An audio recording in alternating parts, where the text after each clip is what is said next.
We're back now with the Director of the Office of Trade and Manufacturing Policy, Peter Navarro. Peter, welcome to the show. The President made this announcement. It surprised the markets. It surprised many on Capitol Hill. 10% tariff on aluminum, 25% steel. For how long, and are these rates negotiable? Well, first of all, I'm surprised anyone was surprised by this. This goes back to April when the President directed the Secretary of Commerce to investigate what is a serious threat to our aluminum and steel industries. We've gone through many meetings. The Secretary of Commerce came out with 2 reports in January. The President's been talking about this all the way back to the campaign trail. But these rates, are these set in stone? Is the President going to sign on them this week? Okay, so the schedule is these are going through legal review, Office of Legal Counsel for Form and Legality. We expect probably by the end of the week that these will be signed. The President, at that Thursday meeting, which was a beautiful event, and to give you context, this is a serious decision to make. The President wanted to make a measured decision, and so he brought in the executives from the steel and aluminum industries, went around the room, gave them the opportunity. Well, you know what happened. He asked them what they thought. They liked tariffs better than quotas. They wanted it across the board.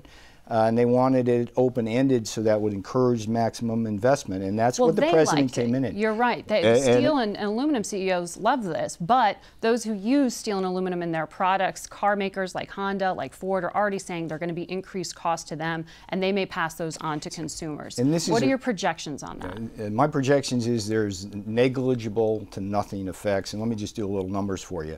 6-pack of beer or Coke, aluminum, $1.50 at the most in terms of costs. Go to the other end of the spectrum.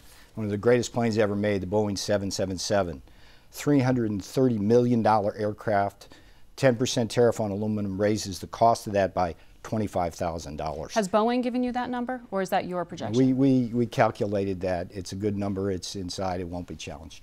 And in terms of trickle down to the consumer, you think some of these companies, if their costs go up, they're going to eat it. They're not going to pass it along to everyday Americans? And that's a great point in and of itself. But even if they don't eat it, what I'm saying is these effects are second order small. And I think the American people are willing to pay $1.50 more for a 6-pack of beer in order to have an aluminum and steel industry. And I think this is the most important point about these 2 particular actions, because they're different from a lot of things we're doing on trade.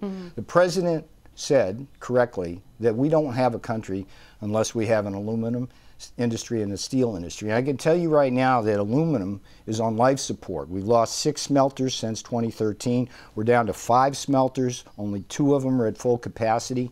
We're running at a 43% capacity rate, and we only have 1 that makes the high purity aluminum for our defense applications. But your concern there is because of oversupply and dumping, specifically by China. The President mentioned that last week. So why not target these sanctions towards, or excuse me, tariffs towards Beijing? Are you going to have exemptions or carve-outs for any countries like Canada? That's not the way to look at this particular problem. The problem here is simply that imports are coming in and putting our aluminum companies out of business and our steel companies out of business. Since 2000, we've lost 75,000 steel workers and countless facilities. So you don't want to target Beijing? This is not a China problem. We got plenty of issues with China. And we have a 301 investigation where they're stealing our intellectual property, forcing the technology transfer. It's a China problem in that, as Senator Manchin said earlier, China controls 55% of the aluminum market and about 50% of the steel market. Now, you go back to 2000. In aluminum, we were the largest aluminum producer in the world. Today we have 1.5% of the global market share. China's got 55%. What's wrong? Now what happens is when they overproduce, it puts pressure on the whole markets, but it's not a China problem. You can't get from here to Beijing and solve this problem. What you want to do for national security purposes. Why do this now, right now? The economy and the markets things are going well for the Trump administration. Wouldn't that be the best time to do that?